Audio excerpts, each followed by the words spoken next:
Oke, selamat malam teman-teman semuanya. Ya, malam. Apa Mbak? Dimulai aja. Oh iya. Saya baru aja balik dari ini. Dari ambil minum. Mas Gunawan juga hadir sambil kerja. Satu tempat kerjanya kalian sama Mas Nur Hadi itu. Oke, Mas Gunawan sama Mas Hadi ya. Kalau yang di pabrik mungkin masih kerja. Oh iya? Oh, oke. Kenapa itu batuk? Bukan corona ya? Bukan corona, minum dulu. Oke, minggu lalu kita belajar apa? Ada yang masih lupa? Sini siapa yang jawab? Mbak Nyai. Lupa juga. Coba tengok lagi sedikit. Kita kemarin belajar tentang apa topiknya aja.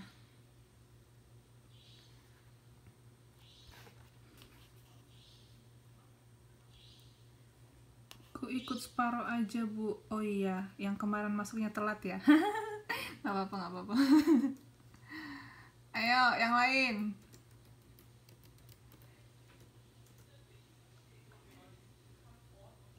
Topiknya aja loh, saya tanya.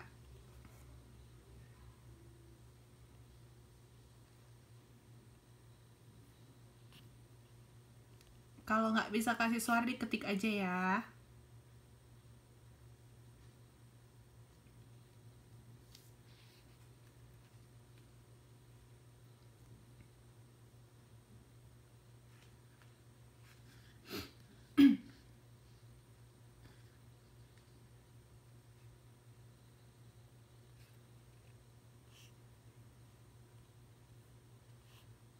Wah.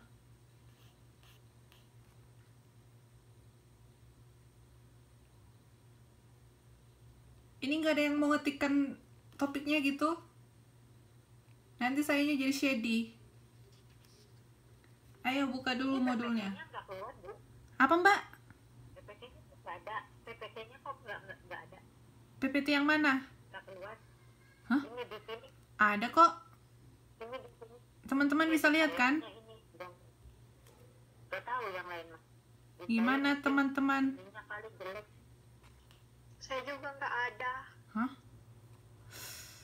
Cuma ada tulisan maaf kami mengalami masalah saat menampilkan presentasi. Harap coba lagi. Bentar ya. Kok bisa ya? Pesannya keluar dulu ya. Ada kan? Teman-teman yang lain ada kan? Ya aku keluar dulu lah, Ya udah. Keluar sambil lihat modul ya, Mbak. Ya itu bayarnya kurang tuh. Oke, jadi yang kemarin kita belajar modul 6 ya. Itu budaya dan subbudaya. Nanti kalian saya jewer lah, masa nggak mau ngasih topiknya aja gitu. Nah, kemarin kita belajar subbudaya itu untuk menentukan segmentasi pasar. Jadi, subbudaya itu bisa dikategorikan karakteristiknya itu usia, agama, kewarganegaraan, jenis kelamin, dan lain-lain. Baru mau bilang, alah dari tadi tunggu-tunggu, bukannya dia mengetik, paling enggak gitu sedang mengetik. Kalau ada yang sedang mengetik kan bisa saya tungguin. Apalagi selain itu? Selain yang saya sebutkan tadi, apalagi Mas? Ada beberapa lagi yang belum. Mas Arianto silain. Lokasi. Kelas sosial. Ya, benar. Kalian jangan lupa dong sama pelajaran yang udah lewat. Apa karena nggak ada ujian ya, makanya kalian kayak gini? Untuk mata kuliah lainnya gimana sih? Sama aja, nggak direview. Sama dilupain. Ya, biasanya kan kalau ada ujian kan, ini pasti udah baca-baca modul sebelumnya kan, nyicil-nyicil ini persiapan ujian. Enak banget kalian ya semester ini nggak ada ujian ya. Alhamdulillah banget kayaknya ini. Nggak ada ujung. Jauh tuh. Apa Ya, itu. apa Mbak? Enggak, mumet. Kok mumet? Jauh-jauh hari. Lihat dulu tuh kalau mau ujian 3 hari baru baca. Ih, jangan, dicicil aja biar nggak ribet, nggak mumet. Saya kemarin ada lihat apa tuh mereka pada posting nilainya bagus-bagus tahu. Yang nilainya pada bagus-bagus karena yang dari Tuton, yang dari e-learning. Di sana itu Bu ada yang dinilai. Apa gimana, Mbak? Lama banget belum dinilai-nilai.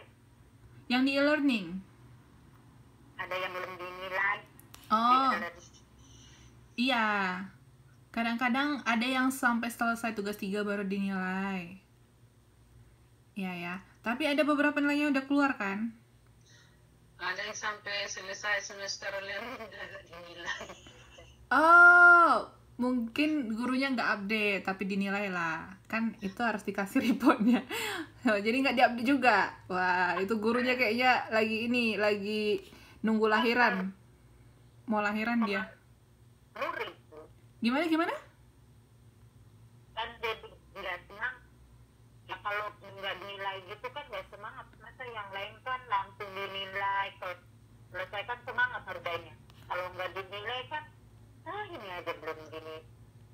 Oh gitu. Berarti kalau dikembalikan jadi semangat gitu ya?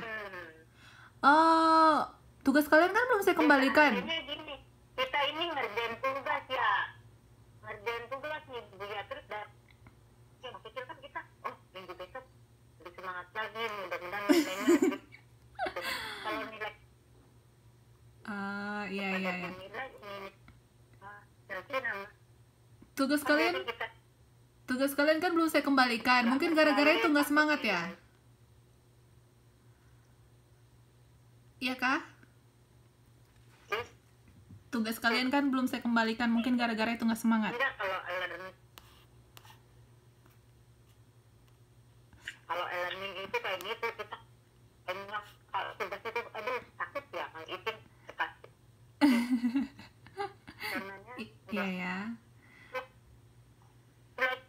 sampai diskusi tugas belum. BTW, sinyal Mbak Nyai ini perlu dibayar deh kayaknya. Hilang-hilang suaranya Mbak Nyai. Kata Bang Arianto bayarnya kurang. Iyalah, nggak apa-apa. Kalian bilang aja gimana caranya biar kalian semangat. Mungkin saya bisa nambah referensi. Kalau bisa kita terapkan ya nggak? Gimana caranya biar kalian mau mengulang modul dan nggak sama sekali hilang pelajarannya? Apa Mbak? Nih, kalau nilai kecil nih minggu ini, nah akhirnya otomatis hari semangat kayaknya tadi yang gitu kan. Iya benar. Benar mantap. Itu kan bikin kita semangat gitu loh. Iya benar. Oke, si Mbak Nyai. Anak kecil kan kalau ini nanti nilainya bagus. Nah, itu kan anak semangat. Kayak kita kan ujian kali ini kan kalau melihat begini minggu besok kita harus nilainya harus lebih bagus lagi. mahasiswa kali Mbaknya ini ya. Ya nggak Mbak Nyai, itu kan jiwa-jiwa mahasiswa banget tuh. Kalau masih lain kayaknya masih lain, dia mah nggak peduli nilai, yang pasti ilmunya dapatnya nggak masih lain. Apalagi waktu saya tanya, baru mau bilang Bu, jawabnya kayak gitu, ya kan? Ini refreshing apa nih? Oke lah. Iyalah. Nanti kita lihat lah gimana caranya. Nanti saya kembalikan deh tugas kalian sama nilainya. Makanya kemarin saya suruh kalian buat subjeknya itu sama. Biar kalau saya filter, langsung muncul yang tugas kalian. Soalnya takutnya kecampur sama tugas-tugas yang tahun-tahun kemarin kan. Nantinya saya ribet lagi nyari satu-satu, tapi tugas 1 udah saya nilai semua. Tugas 2 ini ada beberapa yang udah ngirim, udah saya nilai. Yang belum kirim jangan lupa, deadline-nya 2 hari lagi. Kalau terlambat nanti saya kasih kurang nilainya ya. Oke, kita udah di modul 7. Bisa sambil dibuka modulnya. Kelompok acuan dan keluarga. Kalian di sini semua udah pada berkeluarga belum sih? Siapa yang udah berkeluarga? Ada yang udah, ada yang belum. Ada udah, ada belum? Ya. Iya ya. Nah, di sini nanti kita mau bahas lebih dominan tentang keluarga dan rumah tangga. Berarti udah pada berumah tangga dong sebagian dong ya. Ini ada 17 orang. Oke, nanti yang udah berkeluarga bisa kasih ini info-infonya juga lebih banyak. Menurut kalian keluarga itu apa sih? Apa sih keluarga itu? Keluarga sering banget bilang keluarga.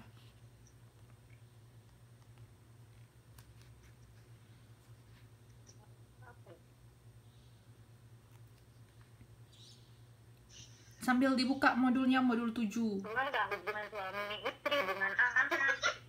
Apa mbak? Enggak. Ya, kalau keluarga itu kan hubungan suami istri, hubungan sama anak kan. Bertanggung jawab, bahagia laki-laki. Oke. Keluarga.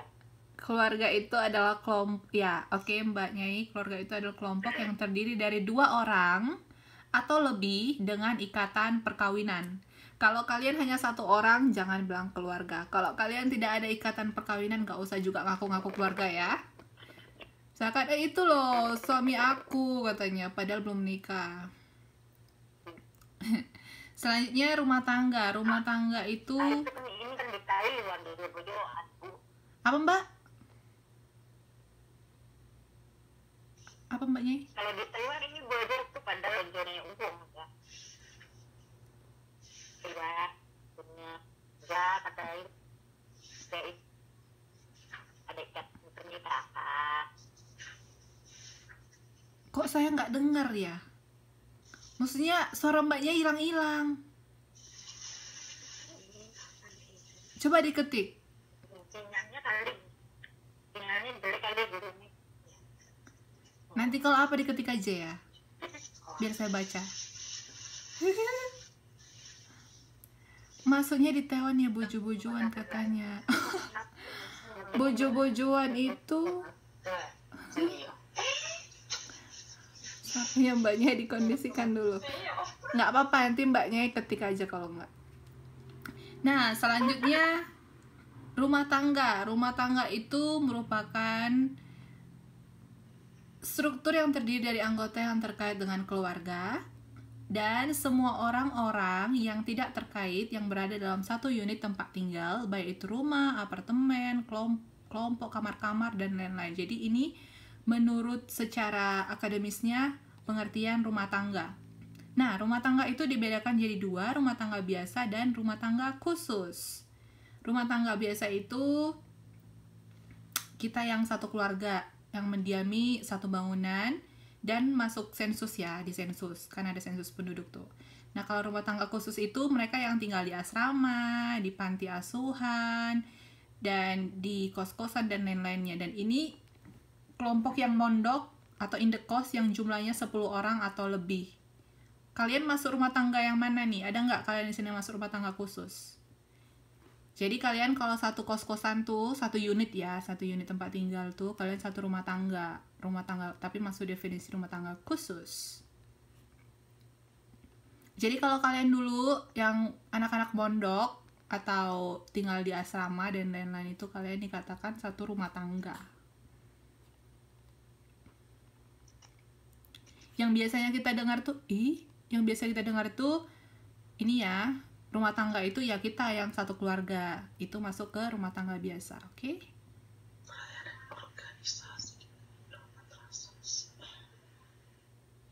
Mbak Herpi mau ngomong?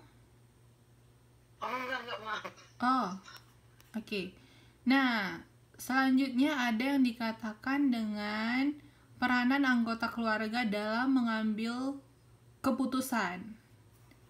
Ini ada yang sebagai inisiator, sebagai influencer, sebagai gatekeeper, decision maker, buyer, dan user. Ini kemarin kita udah pernah pelajarin. Ada yang masih ingat?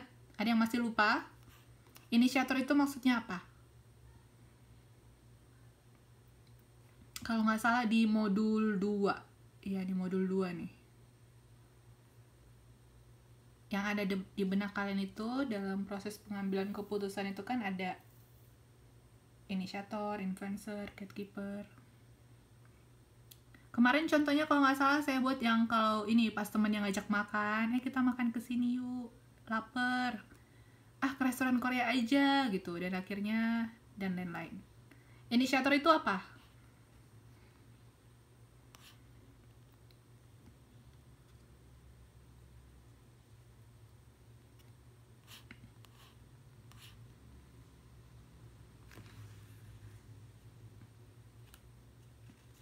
Coba sambil, kalian ada modul kan?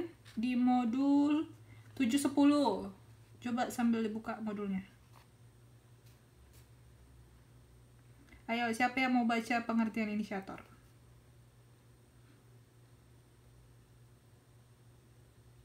Tujuh 10.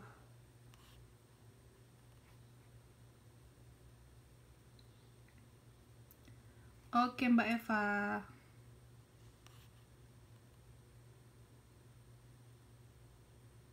Mbak Titik coba dibaca Mbak Titik.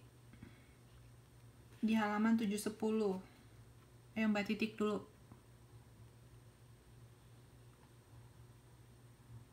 Habis itu Mbak Astuti. Oke Mbak Rati.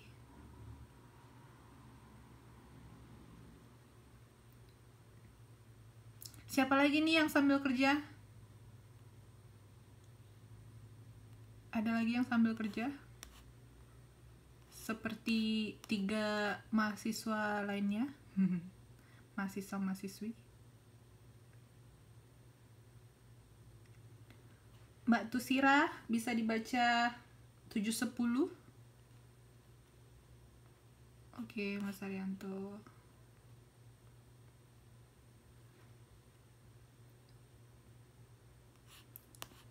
Yang ini jarang loh saya dengar-dengar ini suaranya atau komennya Mbak Titik, Mbak Tusira. Kita udah ke pertemuan 9 hari ini. Nanti kita ada 2 kali pertemuan aja. Saya masih pengen dengar gimana sih suaranya. Oh, lagi sibuk mandiin anaknya. Yang lainnya? Siapa lagi yang nyambi-nyambi kerja nih? Kalian jam berapa sih istirahat? Maksudnya ini kalau yang pulang kerja, kalau shift pagi.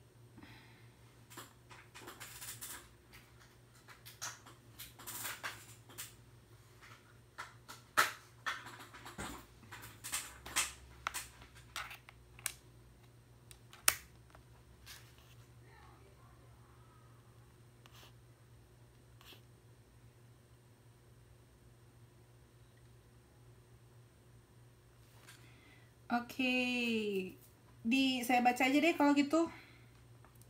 Inisiator itu anggota keluarga yang memiliki ide atau gagasan untuk membeli dan mengkonsumsi suatu produk. Jadi dia yang punya idenya. Misalkan ini kita bahas sekarang anggota keluarga ya. Kalau kemarin kita bahasnya konsumen secara general, kalau sekarang kita topiknya itu anggota keluarga dan kelompok.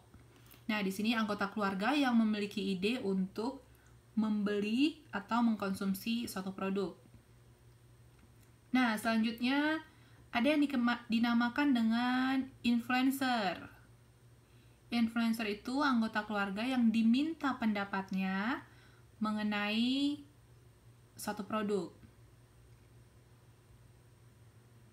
Nah, selanjutnya ada yang dinamakan dengan gatekeeper. Ini oke Mas Jainul. Ini anggota keluarga yang menyaring semua informasi yang masuk ke dalam keluarga. Lalu ada yang dikatakan dengan decision maker, anggota keluarga yang memiliki wewenang dalam mengambil keputusan. Lalu ada buyer, peranannya sebagai buyer, anggota keluarga yang melakukan pembelian. Lalu ada user, anggota keluarga yang menggunakan dan mengkonsumsi produk dan jasa. Jadi dalam pengambilan keputusan untuk membeli atau mengkonsumsi suatu produk ada peranan anggota itu ya, peranan macam betul aja istilahnya ya. Jadi nggak cuma langsung beli gitu.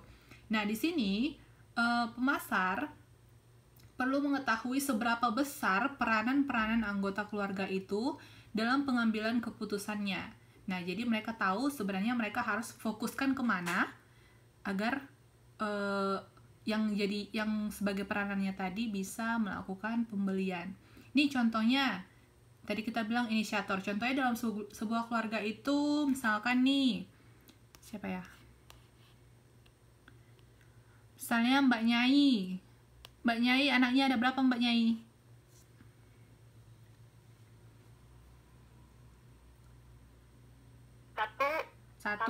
Satu cukup. Cukup satu. Nambah lagi masih apa, Bu? Oke, ini contohnya kan anak Mbak Nyai ini di rumah. Ma, kita beli ini dong, beli kulkas gitu. Contoh ya Mbak Nyai, beli kulkas. Nah, jadi yang menginisiasi untuk membeli kulkas itu anaknya Mbak Nyai. Terus ada lagi sepupunya yang tinggal di rumah, udah bareng-bareng sama ini mulai kecil. Terus bilang, kita beli yang ini aja ya, yang LG aja ya. Kan kemarin ada keluaran baru tuh, dia ada yang versi mininya. Nanti yang mininya itu kulkas mininya itu kita letak di kamar dan lain-lain gitu kan. Terus kayak ada desain Hello Kitty-nya. Terus keponakan yang lain mempengaruhi lagi, jangan yang LG lah, kan kemarin yang LG cepat rusak, Samsung aja dan lain-lain. Itu peranan mereka di situ sebagai influencer. Yang diminta pendapatnya mengenai produk, jadi mereka berusaha memberikan pendapat mereka tentang produk A, B, C. Itu bagaimana gitu. Nah selanjutnya ada peranan gatekeeper, menyaring semua informasi yang masuk. Jadi contohnya ini di sini kita buat Mbak Nyai deh, Mbak Nyai yang menyaring informasinya. Nah, lalu decision maker-nya juga Mbak Nyai. Akhirnya Mbak Nyai mikir, jadi beli nggak ya? Atau nggak usah deh, kan masih ada kulkas, yang ngapain lagi beli kulkas mini gitu.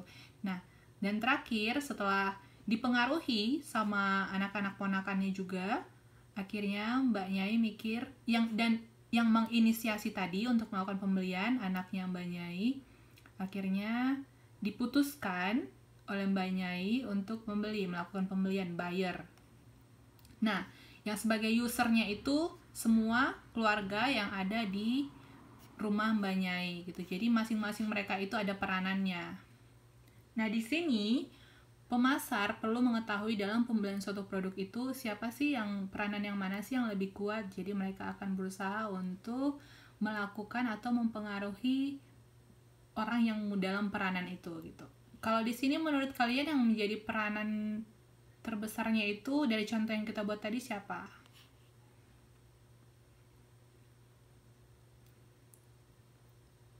Anak, Bu. Ya, anak dan ponakannya tadi ya. Anak. Iya. Padahal sih Mbak Nyainya sih masih bingung-bingung mempertimbangkannya sampai 7 hari 7 malam gitu. Tapi terakhir karena pengaruhnya dari peranan masing-masing tadi itu. Apa Mbak? Apa Mbak Nyai?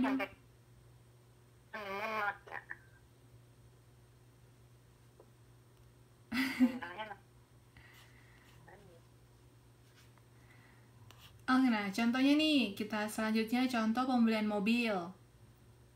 Contoh pembelian mobil itu inisiatornya ayah, biasanya bapak nih ya. Kita beli mobil lah, soalnya ini anak-anak udah ini biar gampang nganterin sekolah dan lain-lain. Nah, Lalu yang mempengaruhi, contohnya nih anaknya kan yang cowok nih, anak pertamanya ini paham, udah SMA kan, dia udah lebih paham tentang teknik dan lain-lain, dia udah belajar kemarin. Nah, yang menjadi penyaring informasi itu ayahnya dan anak cowoknya tadi yang paham tentang mobil. Lalu yang mengambil keputusan ayahnya. Jadi beli nggak dari informasi tadi, dari pengaruh si anak tadi. Lalu ayahnya yang mengambil keputusan, akhirnya mau beli yang merek apa, warna apa, dan lain-lain itulah. Lalu pembelinya itu ayah, karena ayahnya yang bayar. Lalu penggunanya, usernya seluruh anggota keluarga.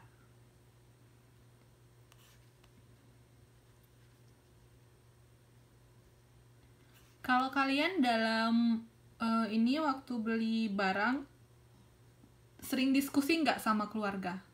Istri, anak, suami, atau ibu, ayah? Apalagi kalau waktu ini ya, pembelian barang-barang yang kira-kira mahal, wajib.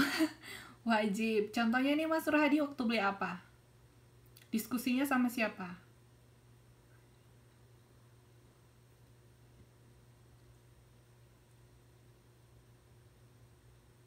Sama istri, oke. Kalau Mas Nurhadi ini dia wajib katanya diskusi ketika untuk melakukan keputusan dalam pembelian suatu barang atau jasa. Kalau yang lainnya? Atau individu-individu aja, mau beli aja, besok beli motor beli aja, minggu depan mau beli ini mobil beli aja.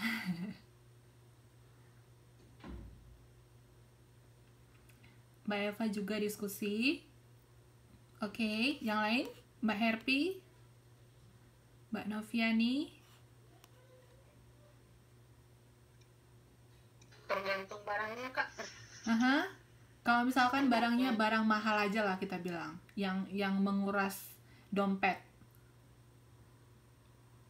Kayaknya Kalau misalkan contohnya beli motor, perlu diskusi nggak Mbak Herpi? Nggak perlu ya? enggak, biasanya kasih uang aja orang tua yang beli. Oh, kasih uang aja orang tua yang beli. Oke, Mbak Herpi udah menikah? Masih jomblo, ada Oh, pantesan masih bebas-bebas wae ya. Iya, jadi di sini kita lebih ke keluarga dan rumah tangga ya. Nah, ada juga anak yang ketika dia mau beli sesuatu, dia diskusi juga sama orang tuanya. Ada yang enggak sih. Yang penting kayak Mbak Herpi tadi, kasih duitnya dibeliin gitu. Oke. Nah, yang ini nih. Menurut Solomon, Bamosi, Askegaard, Hong, ini para ahlinya ini, mereka bilang ada 4 faktor muncul untuk menentukan sejauh mana keputusan akan dibuat bersama oleh suatu pasangan. Yang pertama itu ada yang ada yang dikatakan dengan sex role stereotype. Di sini pasangan yang percaya pada stereotip peran jenis kelamin tradisional cenderung membuat keputusan individu tergantung jenis kelaminnya. Jadi ini kalau yang istrinya itu dia lebih dominan melakukan keputusan dalam pembelian yang berhubungan dengan perempuan. Jadi ini lebih ke stereotip ya.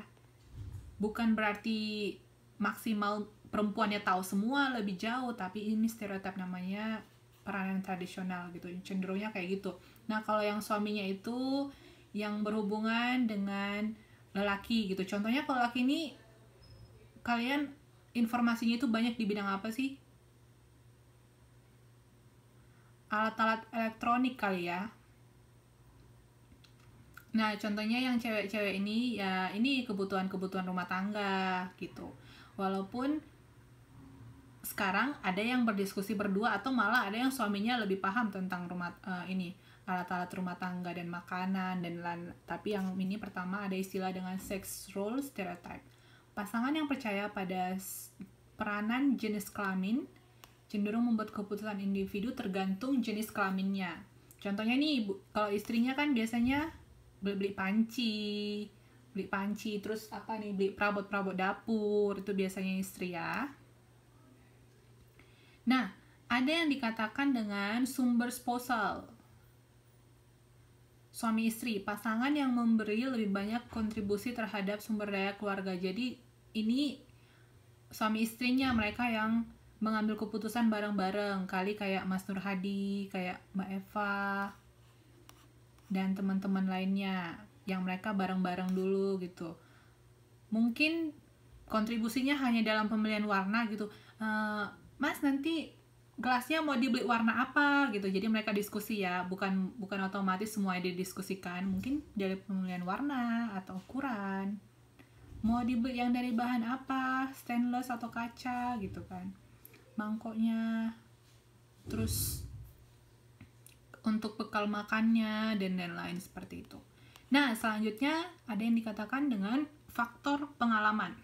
Keputusan individu yang dibuat lebih sering ketika pasangan memiliki pengalaman sebagai pengambil keputusan. Kalau yang nomor 3 ini, dia nggak perlu banyak-banyak diskusi.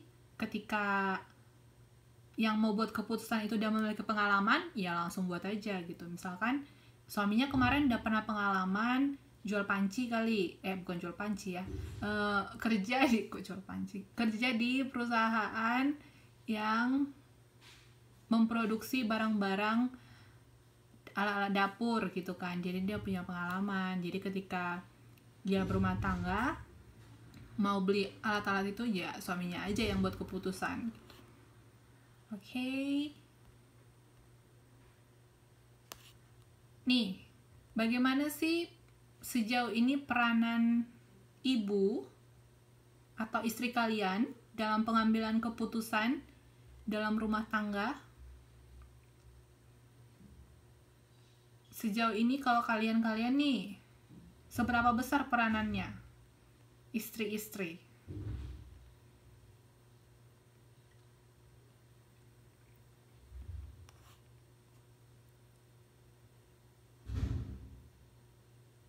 Atau kalian, seberapa besar peran kalian sebagai istri?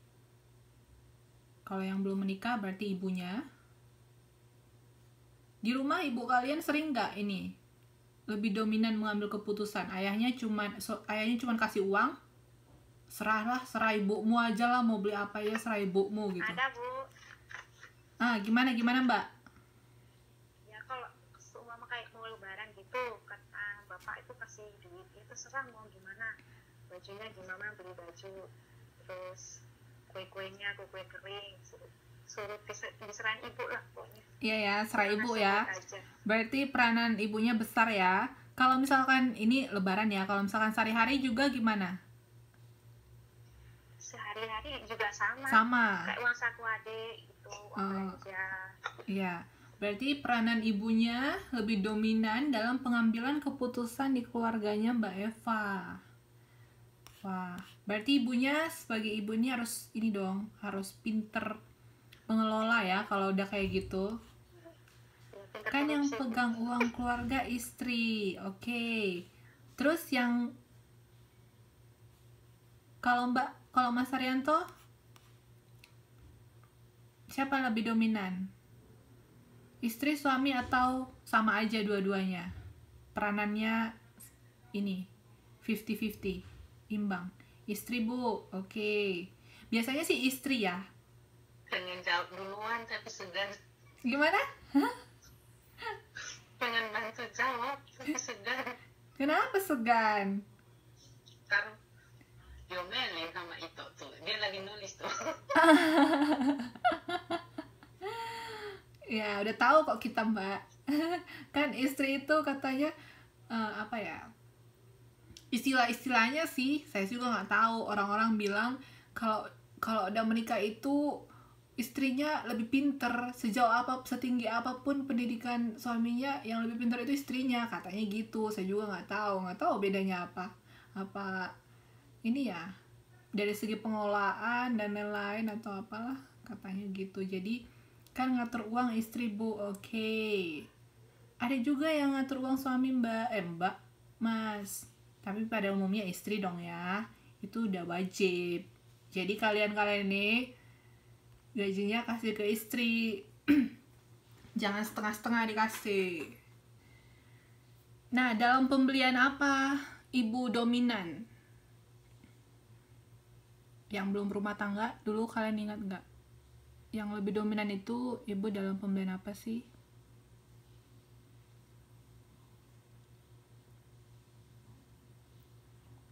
Kebutuhan Peralatan sehari-hari, rumah tangga deh. Iya, kebutuhan sehari-hari. pokok, iya. Apa mbak? Peralatan rumah tangga. Peralatan rumah tangga. Kalau kalau bapak dominannya apa? Saat pembelian apa? Bensin, Bensin, Sepertinya elektronik atau otomotif. alat elektronik ya. Pada umumnya kayak gitu ya. Pada umumnya sih gitu. Mas Arianto gimana?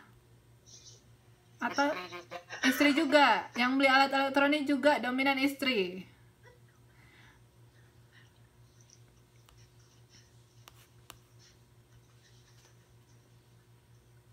Iya bu, waduh. Dalam pembelian apa yang diputuskan bersama? Yang kalian amati lah sampai sejauh ini, ada nggak beberapa hal yang bapak ibu itu mutuskannya bareng-bareng? Atau suami istri itu mutusinnya bareng-bareng? Dominannya dalam waktu pembelian apa?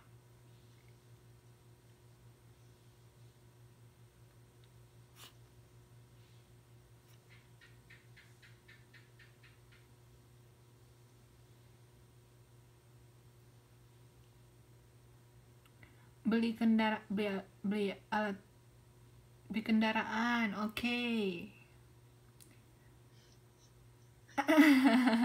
Jangan gitu Mbak Herpianti, nggak apa-apa. Nanti dia jadi malu lagi komen-komen. Iya ya. Apalagi kalau misalkan barang-barangnya barang-barang mahal, misalkan mau beli apa? Beli diamond, apa sih? Beli berlian gitu kan. Buat hadiah.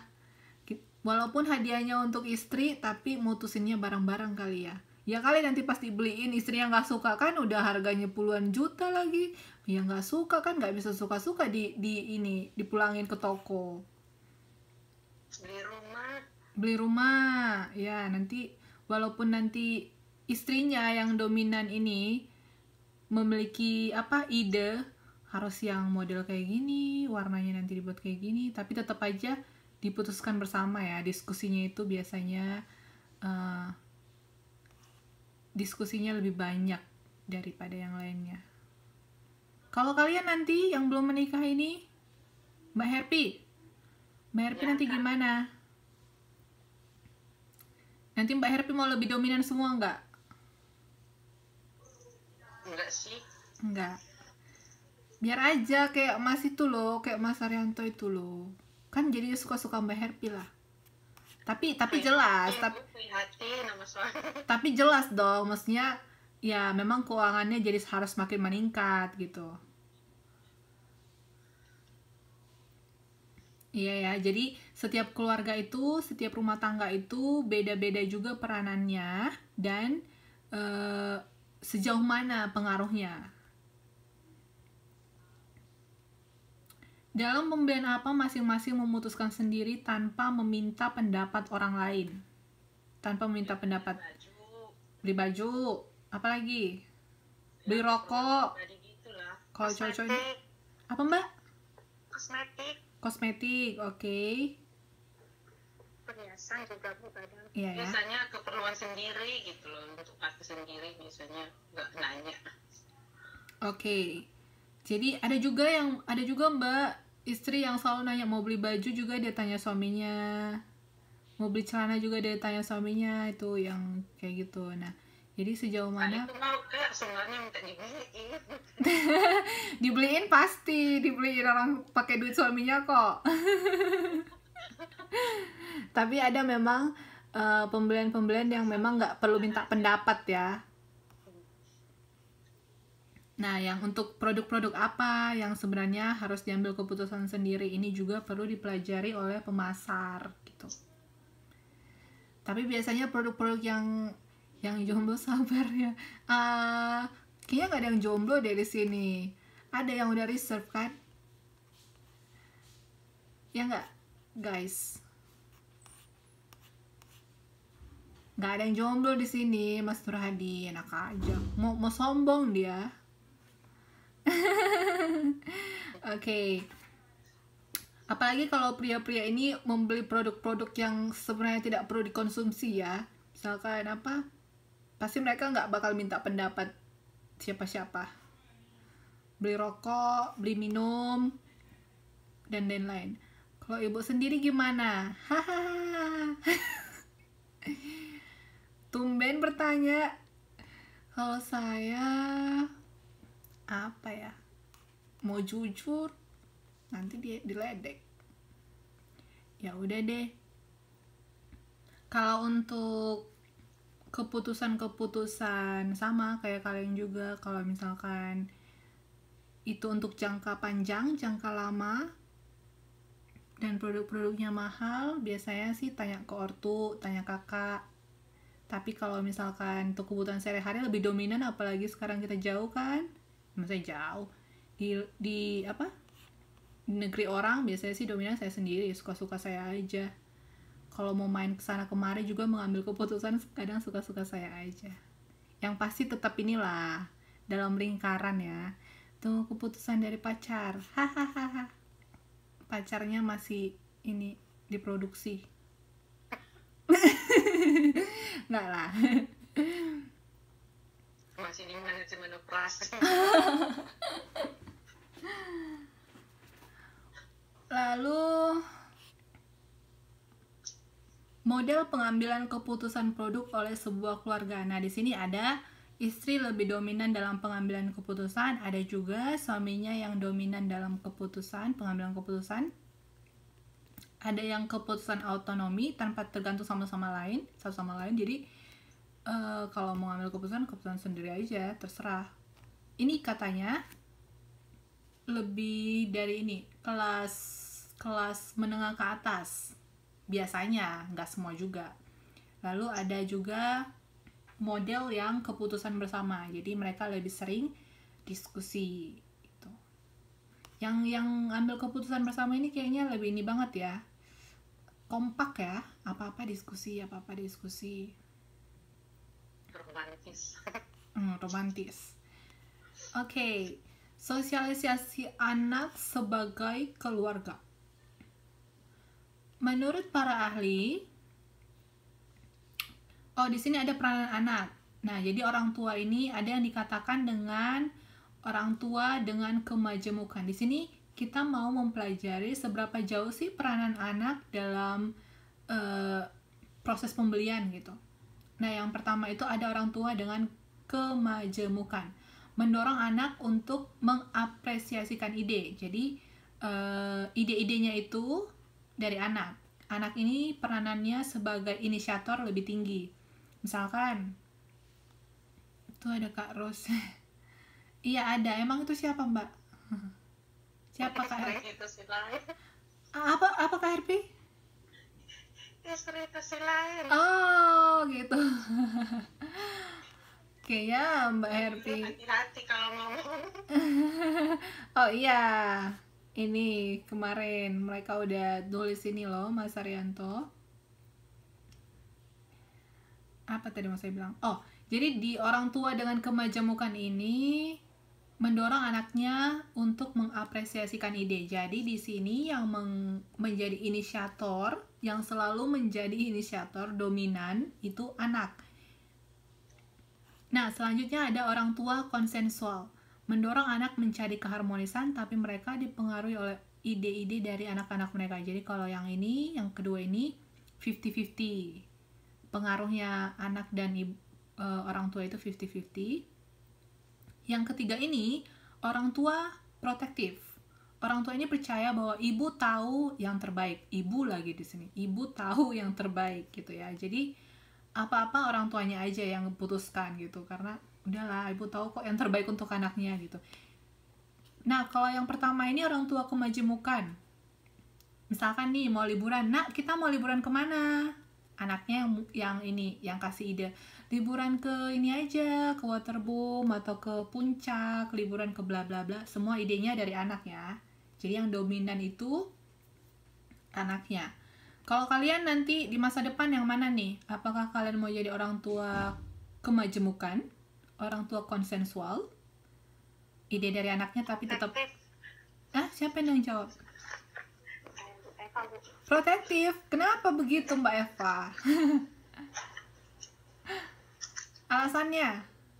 Karena saya juga diprotektif, Bu. Jadi saya Walah. Jadi ini kayak Orang tua dengan kemajemukan, Bu.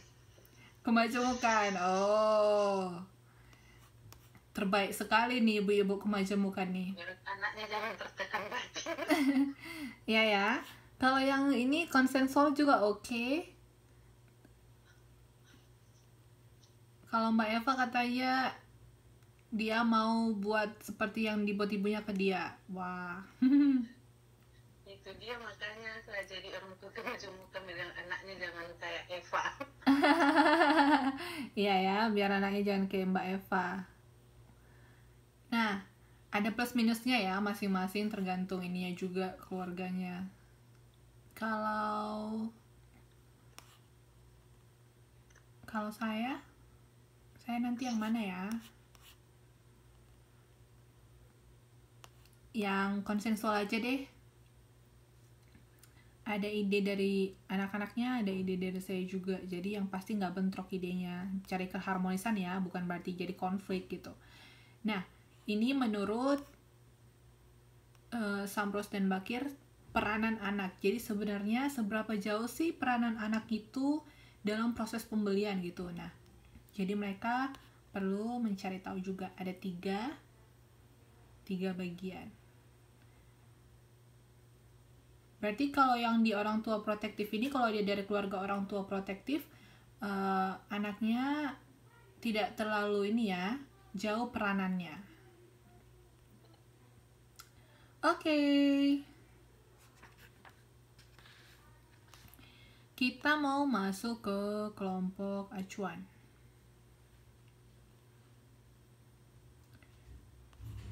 Menurut kalian apa itu definisi kelompok?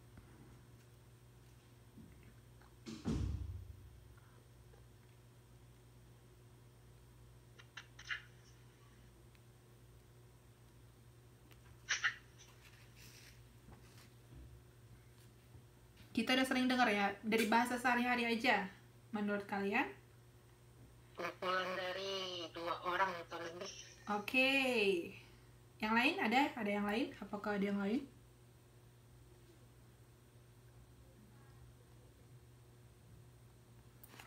Oke ya. Nah, jadi kelompok itu kumpulan dari 2 orang atau lebih yang saling berinteraksi untuk mencapai tujuan yang sama. Jadi kalau misalkan kalian sendiri jangan ngaku-ngaku kelompok ya. Kelompok itu harus 2 atau lebih. Nah, kelompok referensi atau acuan ini adalah kelompok nyata atau khayalan, maksudnya kelompok maya, dunia maya, yang memiliki pengaruh, evaluasi, aspirasi, bahkan perilaku terhadap orang lain. Ngapain sih kita belajar kelompok gitu? Nah, dalam perspektif pemasaran, kelompok acuan ini adalah kelompok yang berfungsi sebagai referensi bagi seseorang dalam keputusan pembelian dan konsumsi. Misalnya, seorang ayah itu kelompok acuan bagi anak-anaknya.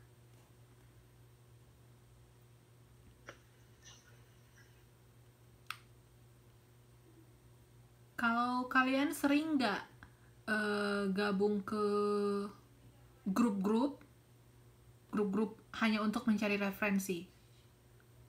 Kalian ada gabung ke grup nggak?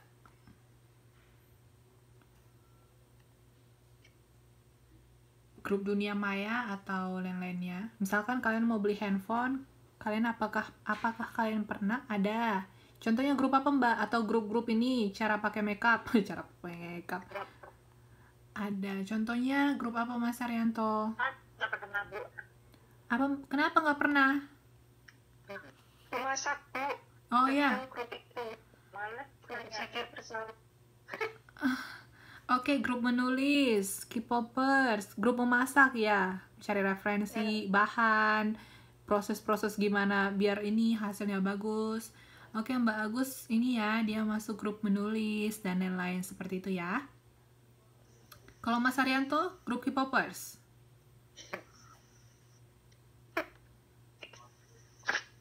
Atau grup-grup ini apa mobil-mobil, jual mobil, jual beli mobil di Taiwan itu. Di Taiwan itu banyak ya grup-grup ini dunia mayanya. Ada lagi grup Hualien, grup Tainan.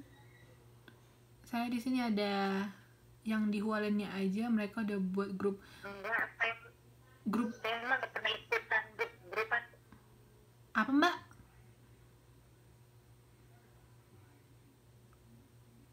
Nggak pernah ngikutan grup-grup, masuk juga grup ini kelas 2. Nggak pernah ngikut grup. Nggak pernah ngikut grup. Belajar aja berarti Mbaknya ya. Nggak sempat ikut-ikut grup. Oke. Grup online shop banyak di FB, iya benar. Berarti ya kecuali mbaknya ya. Ini kita mau belajar untuk definisi kelompok. Kalau tadi keluarga, sekarang kelompok. Dan senang itu grup itu. Kenapa Mbak?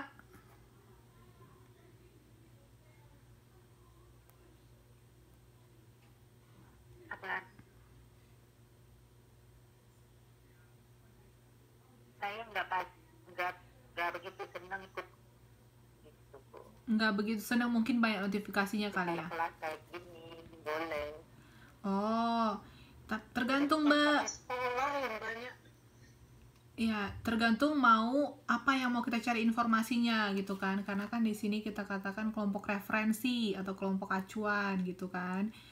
Nah, kayak Mbaknya tadi kecuali Mas Arianto nih. Grup apa ini katanya? Kalau Mbak Agus tadi dia grup menulis gitu untuk nambah-nambah ini informasi dan lain-lain seperti itu ya. Nah, jadi kalau kalian juga ada mau ngasah bakat, skill dan lain-lain, boleh dicari grupnya karena di situ kan saling sharing atau bisa-bisa nambah sedikit-sedikit atau buat temen komen-komen tambah komunitas dan lain-lain seperti itu ya.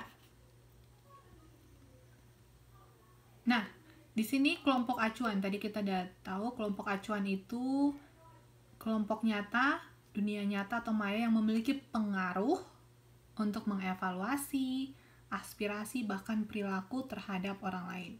Nih kita lihat ada empat jenis kelompok acuan. Mas Arianto kayaknya dulu sering Cari jodoh. ya sering dia di sini di grup-grup itu, malah dia ada grup berbayar lagi ya enggak Mas Arianto, langganan kan, saya tahu lah, saya tahu wajah-wajahnya yang mana. Nah, jenis kelompok ini ada 4. Sebelum ke sana saya absen dulu. Sebentar ya. Mana tadi filenya?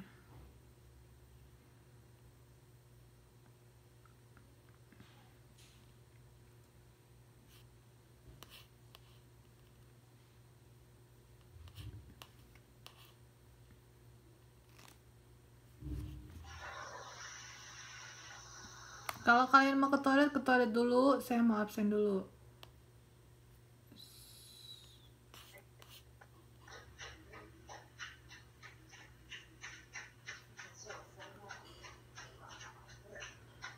Mas Arianto, Mbak Agus.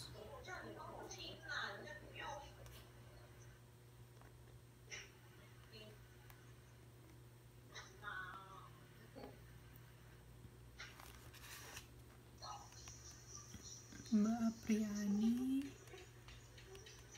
Mbak Astuti,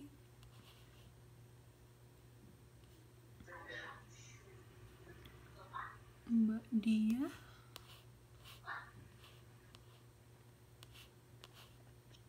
Mbak Dia nggak ada ya? Mas Endar, Mbak Eva, Mas Gunawan, Kak Herpi, Mbak Ice, Mbak Ike, Mbak Ipa, Mbak Luyana, Mas Suradi, Mbak Mutiana, nggak ada.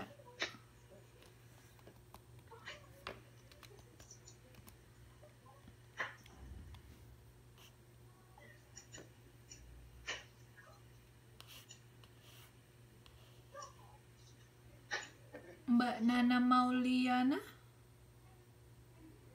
ada nggak?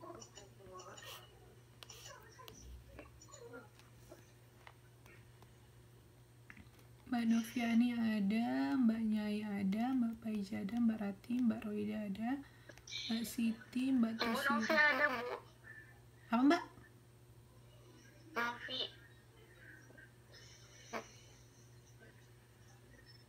Iya ada. Mas Jeno ada. Yang ini Mbak Nana Mauliana sama Mbak Dia. Oke, 2 orang ya nggak hadir. Masih berjejak. Apa Mbak? 3 orang deh. Mbak Nana, Mbak Mutiana. Mbak Mutiana udah lama nggak masuk. Rodia nggak ada. Rodia belum ada. Ya, dia pada kerja malam. Roida. Roida bukan Rodia. 1, 2, 3, 4. 4 orang berarti yang belum masuk. 22. Deh. Nah, itu pencemaran itu. Tapi Kok kalau lebih 1, ini kenapa lebih? ya,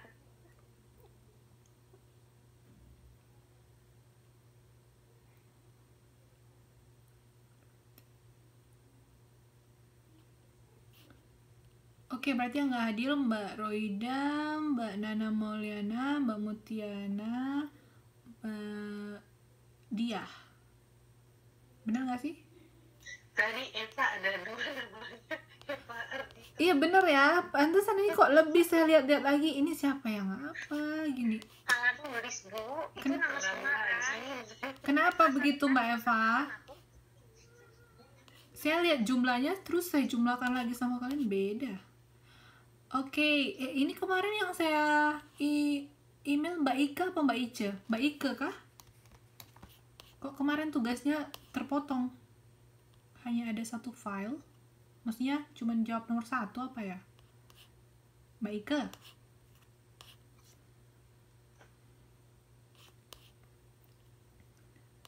Mbak Ika apa Mbak Ice yang kemana saya email? Saya juga lupa. Soalnya kalian ada buka email gak sih? Kemarin itu tugas satunya yang masuk sama saya, filenya cuma sepotong, cuma jawab nomor 1. Oh Mbak Ice, bukan Mbak Ice, berarti Mbak Ike berarti kemarin.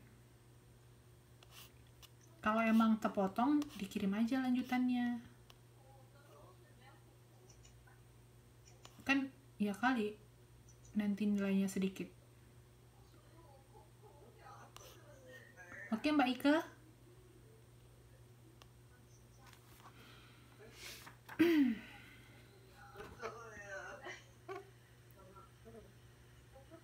Oke, kita lanjut ya. Nah, ada 4 jenis-jenis kelompok acuan. Yang pertama kelompok formal, kelompok informal, kelompok aspirasi, dan kelompok disosiasi. Yuk kita lihat. Kelompok formal itu adalah siapa yang Mbak Herpi ya? Lagi ngobrol sama kakeknya. Salam ya sama kakeknya. Nah, kelompok formal itu adalah kelompok yang memiliki struktur organisasi secara tertulis dan keanggotaannya yang terdaftar secara resmi. Jadi kalau ada struktur organisasinya ada ketua, wakil ketua, bendahara, dan lain-lain, ada anggota-anggotanya, berarti dia masuk ke kelompok formal. Contohnya kayak universitas, perusahaan, itu kan ada strukturnya tuh, ada pemimpinnya, dan kelompok-kelompok lainnya. Kalian masuk kelompok formal apa aja? Bukan kakek, tapi ceceku gangguin lupa mati. Oke, nggak apa-apa Mbak Herpi. Kalian ada gabung ke kelompok-kelompok apa aja? Kelompok formal maksud saya, kelompok formal.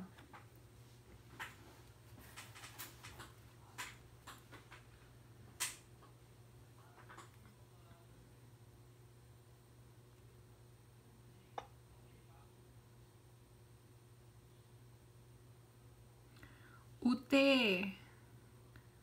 Gimana ini UT maksudnya Mbak Herpi?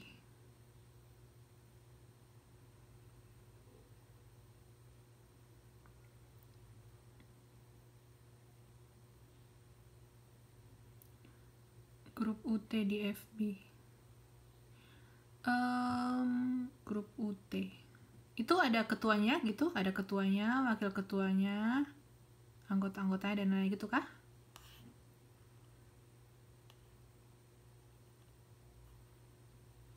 Oh, Himas UT, BEM gitu ya. Oh, siapa ketuanya sekarang?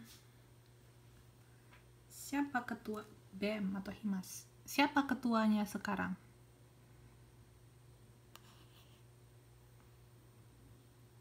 Kalau dari kelas ini, kalian ada masuk ini nggak?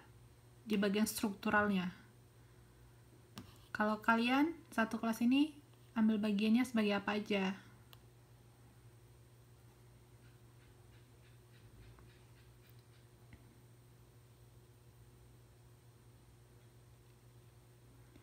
Nggak ada. Kenapa nggak ada?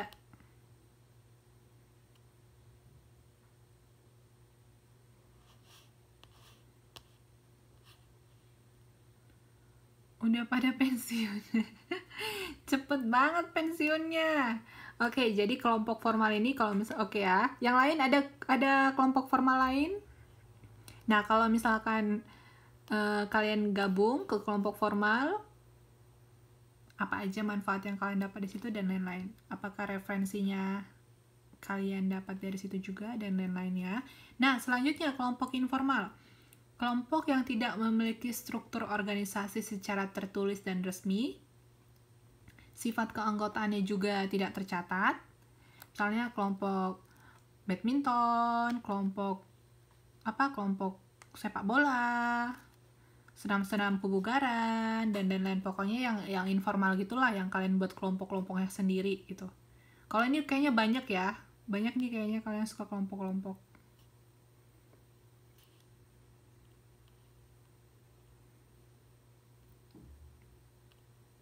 Selanjutnya ada yang dinamakan dengan kelompok aspirasi. Kelompok yang memperhatikan keinginan untuk mengikuti norma, nilai, maupun perilaku dari orang lain yang dijadikan kelompok acuannya. Ini misalnya anak-anak muda yang meniru gaya berpakaian selebritis atau yang ngikut-ngikutin K-popers. Ini namanya kelompok aspirasi gitu ya. Jadi dia lebih ke memperhatikan untuk mengikuti perilaku acuannya. Ini masuk ke kelompok aspirasi. Kalau Mbak Eva ini masuk nih, K-popersnya tadi. Lalu kelompok disosiasi adalah kelompok yang berusaha untuk menghindari asosiasi dengan kelompok acuan. Ini misalnya anggota Persipura melawan Persib. Persipuranya mainnya bagus, tapi dia nggak nyangka mereka kalah gitu. Terus Ridwan Kamil, wali kota Ridwan Kamil membagikan kantong plastik pada fans Persib. Dia mencoba membentuk kelompok disosiasi bahwa Persib itu punya fans yang berbeda dari yang lain. Jadi disosiasi ini dia menghindari asosiasi dan mereka mau kayak berbeda dari yang lain. Kalau aspirasi tadi kan ngikutin nih. Kalau yang disosiasi mereka buat sendiri yang berbeda dari yang lain gitu.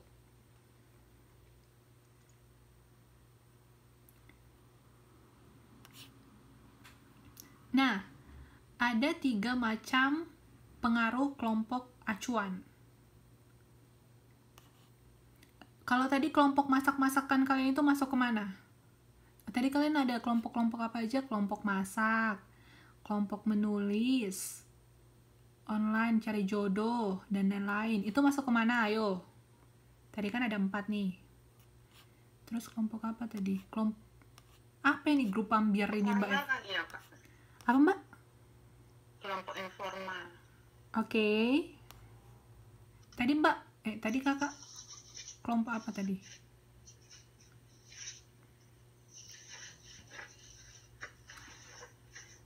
Kalau Mas Arianto, apa tadi kelompoknya? Mencari jodoh. Ya, kelompok mencari jodoh itu masuk kemana? Konspirasi. Udah lari yang mencari jodoh.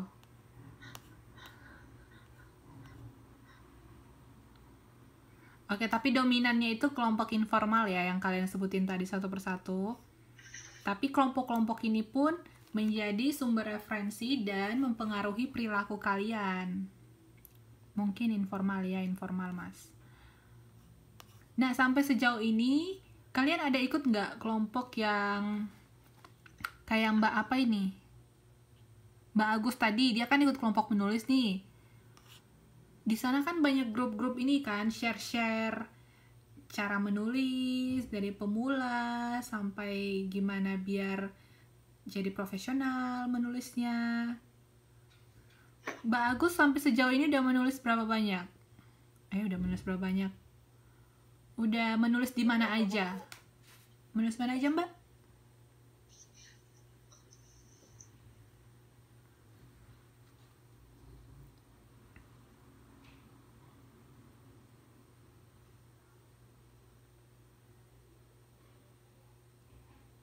Mbak Agus lagi ngetik ya, saya tunggu. Saya tungguin. Udah pernah menang lomba, Bu? Wow, lomba apa, Mbak? Bisa share dulu? Refreshing ini, kata Mas Arianto. Menang lomba apa, Mbak Agus? Nulis puisi kali ya dulu. Itu harus menang juara 1.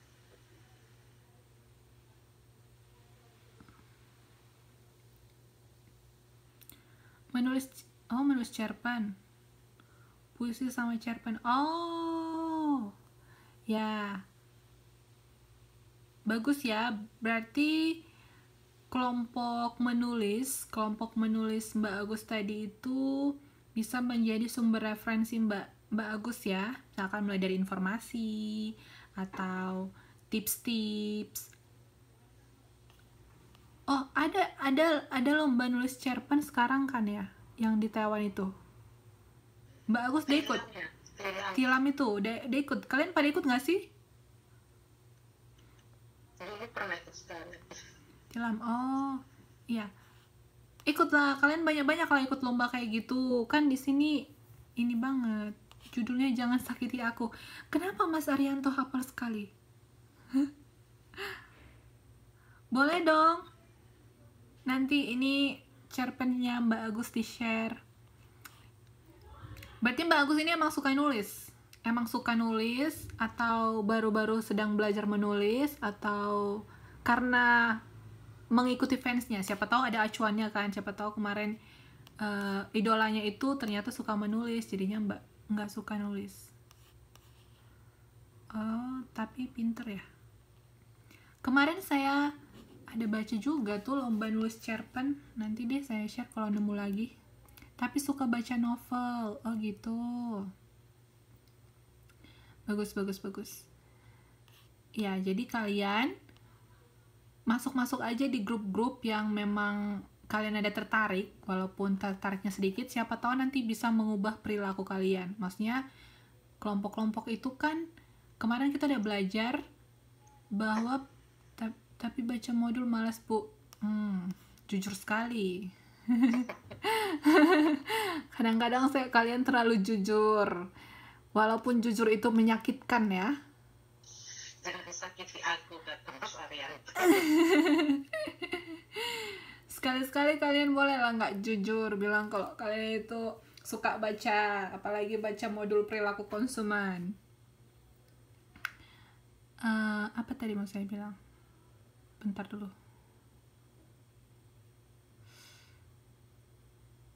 Oh, kalian itu masuk aja ke grup-grup sebagai sumber informasi. Punya aku masih rapi di dalam kardusnya.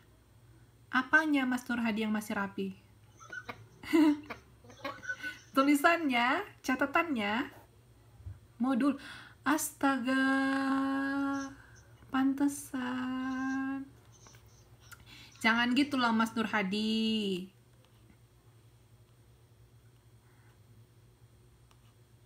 Masih rapi di dalam kardus lagi, bukannya, aduh. Modul di sini mahal nggak sih? Harganya berapa? 680. Berapa Kak? 680. Satu buku? Enggak semuanya, cuma karena kan gratis, cuma ongkos kirim dari Indo sama ke Oh, murah lah itu. Pantesan lah kalian nggak suka bacanya. Coba tadi mahal. Pasti udah kalian buka-buka, kemana-mana dibawa, kayak bawa handphone ya kan? Kemana-mana dibawa. Bolehlah buat ibu 500 aja. Bercanda Mas Nur Hadi ini. Ada loh modul saya. Mau jadi jualan dia. Oh, nanti Mas masuk ke grup ini aja loh Mas Nur Hadi. Ke grup apa tuh? Jual beli. Janganlah. Emang kalian gak mau pakai bukunya lagi? Gak mau dibaca lagi nanti bukunya? Udah pinter ya, gak perlu baca gitu. Buat bantuan tidur. Ini lagi Mbak Agus. Kalian ini bikin sakit hati deh beneran. Modul segitu tebel, ngeri bu liatnya. Masa sih modulnya itu, kalau yang perilaku konsumen tebel nggak? Kalau modul lain saya nggak tahu sih. Setebal apa sih mau dipakai bantalan tidur? Modul perilaku konsumen dibanding yang lain masih tebalan yang lain kah? Atau sama-sama lah, beda-beda tipis? kan sekali semua dibikin bantal. Oh alah. Ya udahlah, kalian itu memang ya palak kali awak. Nggak palak sih. Nggak boleh palak-palak bulan Ramadan. Nah, jadi kalau kalian gabung ke kelompok-kelompok formal, ke kelompok-kelompok itu, apalagi untuk menjadi sumber-sumber informasi ya. Kalau saya khusus pelajaran ibu rajin, oke dapat nilai A+. Tapi bohong. Itu lagi ngehits ya. Kalian pernah ini nggak? Yang siapa tuh yang bagi-bagi sembako ini bohongan. Oke. Kalau saya banyak banget masuk kelompok-kelompok, grup-grup. Kelompok kita atau grup ya. Tapi saya lebih suka kelompoknya itu yang dunia maya. Kalau dunia nyata saya nggak suka. Saya suka masuk ke grup-grup dunia maya. Banyak kelompok saya, grup saya. Itu mulai dari, walaupun saya nggak tertarik, tapi saya masuk aja. Cuma cari informasi aja. Iya, grup-grup beasiswa, grup-grup mahasiswa di luar negeri sana, di Jerman, di Australia. Bukan berarti saya suka ya. Terus ada lagi grup lomba, grup penulis, tapi ini kebanyakan saya ikuti di dunia maya. Grup tukaran voting pun ada. Jadi kalau kita mau voting, nge-share linknya di grup itu gitu. Grup tukaran voting, terus grup Taiwan, dan lain-lain gitu. Belum lagi grup internasional, mahasiswa asing, dan lain-lain seperti itu ya. Nah, kalau yang grup-grup dunia nyata, satu doang. Ya ampun. Ya, bukan sosialita banget ya. Nah, yang ini, grup-grup ini tadi saya jadikan sumber-sumber informasi, referensi, dan secara tidak langsung mereka mengubah perilaku saya juga. Karena kan mereka bakal share pengalamannya gimana. Oh, saya malah jadi ngikutin. Kalau misalkan itu kira-kira bagus, mulai jadi nambah-nambah ini apa? List daftar-daftar apa saja yang harus saya lakukan dan lain-lain seperti itu. Jadi kalian, mumpung kalian lagi di Taiwan, saya rasa akses di Taiwan internetnya kencang ya. Nah, kalian perbanyak aja gabung-gabung di grup-grup Maya. Kalau Maya kan bisa akses dari mana aja ya, kelompok-kelompoknya, informasinya itu. Kalian perbanyak aja untuk mendapatkan informasi-informasi kayak gitu. Tapi masuk grupnya itu grup-grup yang benar, jangan grup yang nggak benar. Kalau grup yang nggak benar nanti malah perilaku kalian tambah ya gitu deh. Karena kan kemarin kita teori yang dari modul 2 bahwa tugas satu kalian itu bahwa karakter konsumen itu bisa dibentuk dari lingkungan. Nah, kalau kalian gabung ke seperti itu, lingkungan kalian gabung-gabungnya yang bagus-bagus, informasinya seperti itu, secara nggak langsung pasti nanti kalian jadi ngikut. Jadi diperbanyak aja. Oke, next. 3 macam pengaruh kelompok acuan. Yang pertama, pengaruh normatif. Pengaruh dari kelompok acuan terhadap seseorang melalui norma-norma sosial yang harus dipatuhi dan diikuti akan semakin kuat pengaruhnya jika tekanan kuat untuk mematuhi norma yang ada, penerimaan sosial sebagai motivasi kuat. Jadi, yang pertama ada pengaruh normatif katanya. Ini lebih ke norma-norma yang harus diikuti. Yang kedua, pengaruh ekspresi nilai. Pengaruh dari kelompok acuan terhadap seseorang dengan harapan orang tersebut dapat dipandang sama dengan kelompok acuan. Kalau yang ini ekspresi, kemarin kita udah bahas juga. Nah, di sini contohnya saya buat sebagian besar orang hidup yang terlalu menjunjung materialisme ya. Jadi, cara bagaimana dia mengekspresikan dirinya gitu. Kalau dia suka gabung ke kelompok-kelompok yang kelompok sosialita apa sih? Kalian ada buat istilah-istilah di anak-anak gaul sekarang? Saya lupa. Nah, pokoknya dia kelompok yang ini deh. Kelompok yang ngehits, yang the best dari satu kampus. Kelompok yang the best dari satu sekolah. Apa sih anak-anak itu sering bilang kelompok apa sih itu?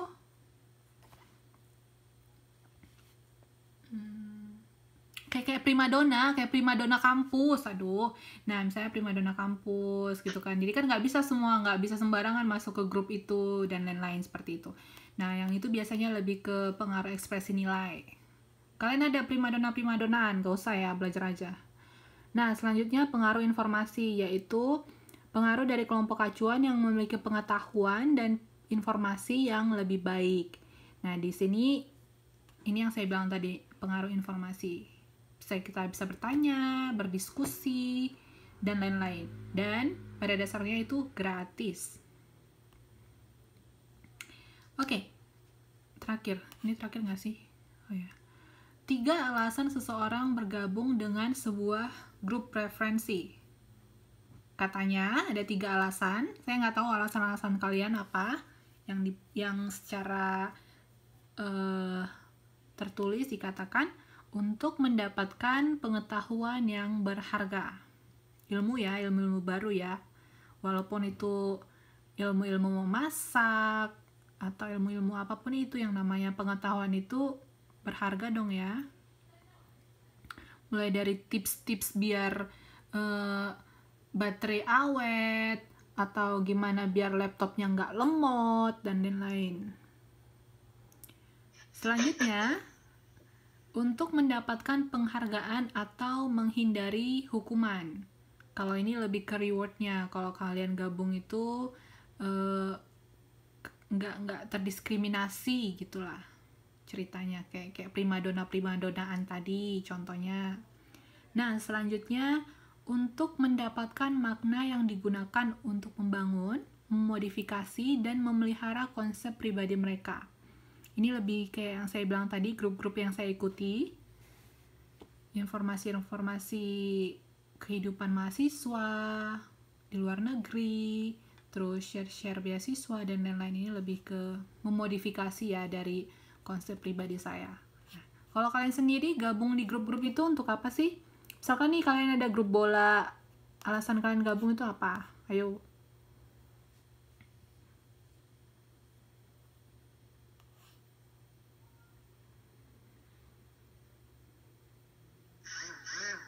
Biasanya pengetahuan, Gimana, Mbak? saling tukar informasi, Bu.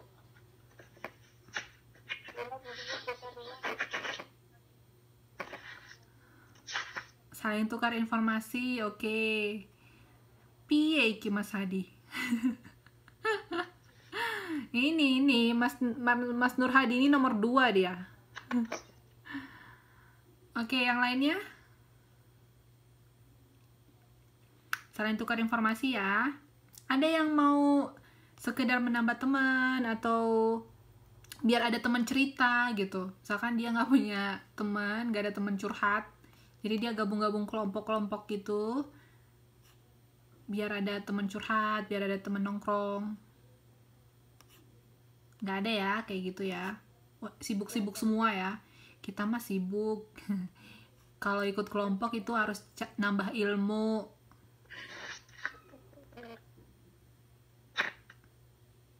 Gimana Mbak Siti?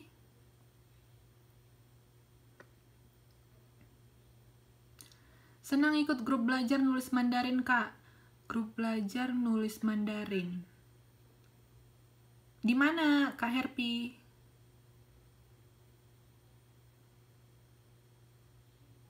Banyak di Facebook, Kak. Kayak 140 apa kan itu ada grup-grupnya. Oh, iya, ini salah satunya, bagus. Kalau yang kayak gini nih, saya senang dengernya.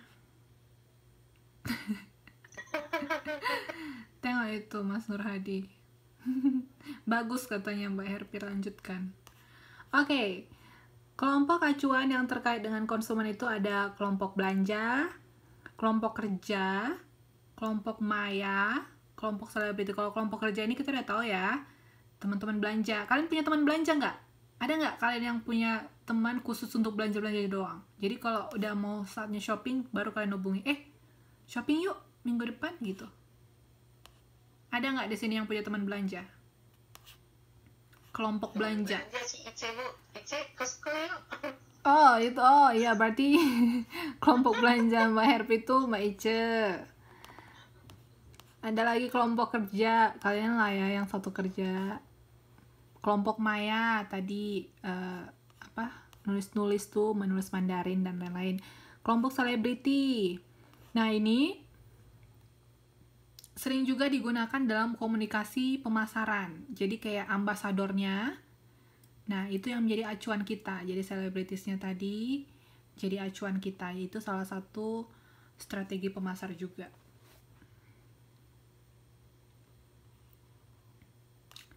Nah, 3 pengaruh yang diberikan oleh grup preferensi.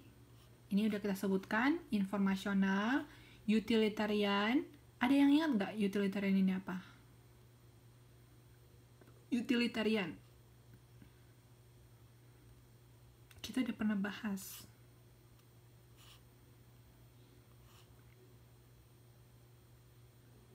Ya, semuanya masih ingat ya, tapi sungkan banget mengetik atau ngomong. Saya tahu itu, pada ingat kok kalian. Utilitarian ini lebih ke manfaat.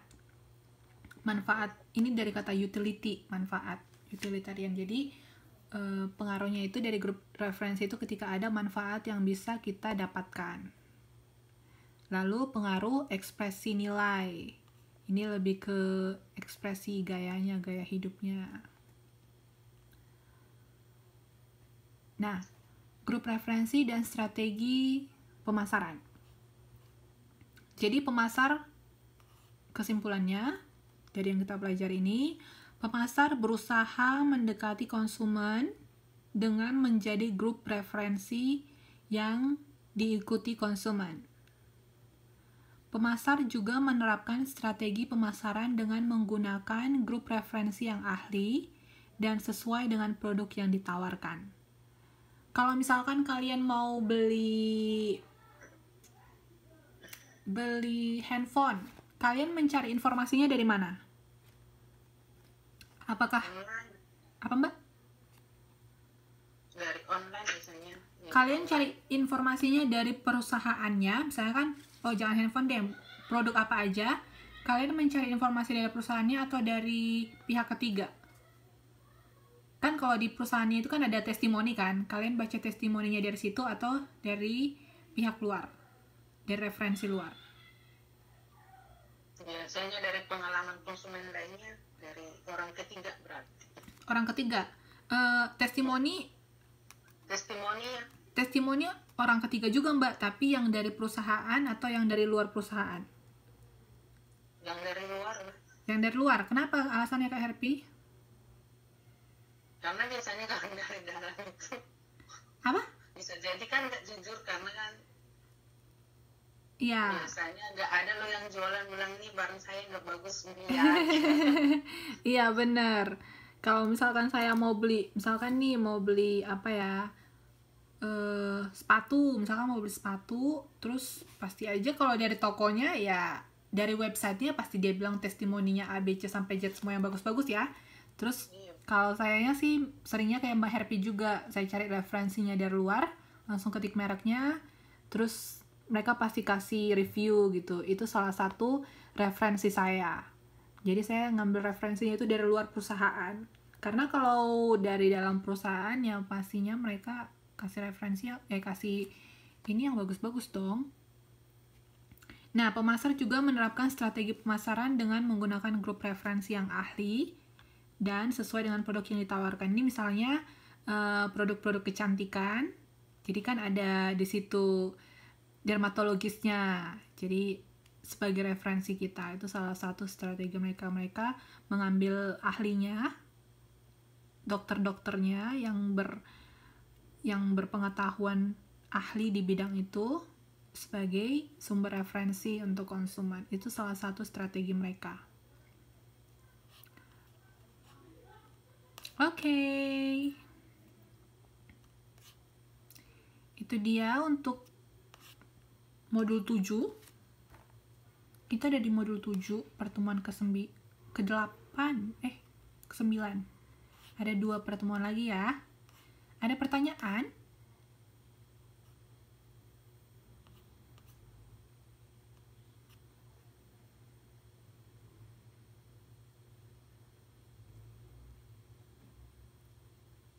Gak ada ya.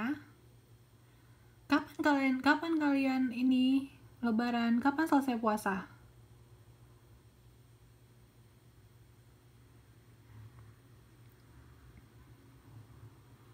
Tanggal 24. Wah, nggak terasa loh. Hari Minggu. Wow. Siapa ini kalian yang mau open house? Biar saya kunjungi. Muhammad Nur Hadi biasanya. Ah, Mas Nur Hadi? Iya, Kok tahu Mbak Herpi? Biasanya katanya saya open house. biasanya. Oh gitu. Kan paling heboh tuh udah nulis tuh. Apa Kak? Dia udah nulis di saya open house. Iya. Oke lah, berarti kita diundang nggak Mas Nur Hadi? Ah, Mas Nur Hadi mah kalau nggak ditanyain tadi dia nggak ngomong mau open house. Kita diundang nggak?